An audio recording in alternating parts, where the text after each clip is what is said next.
দেশবাসী, আপনারা দেখতে পাচ্ছেন বাংলাদেশ স্বতন্ত্র ইফতেদায়ী মাদ্রাসার শিক্ষকরা এই মুহূর্তে তাদের দাবি আদায় বাস্তবায়ন করার জন্য তাদের মেন দাবি হচ্ছে এই ইফতেদায়ী মাদ্রাসাগুলো জাতীয়করণ।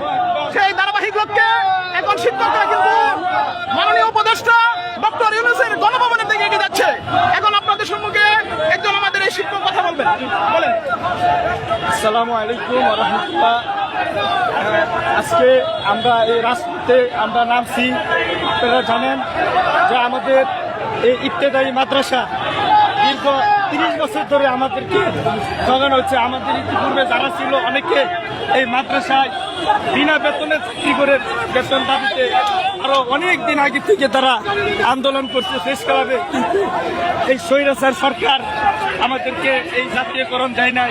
শিক্ষামন্ত্রী দীনমণি একবার আমাদেরকে বলেছিল যে উনি আমাদেরকে জাতীয়করণ করে দিবে এবং কিন্তু কোনো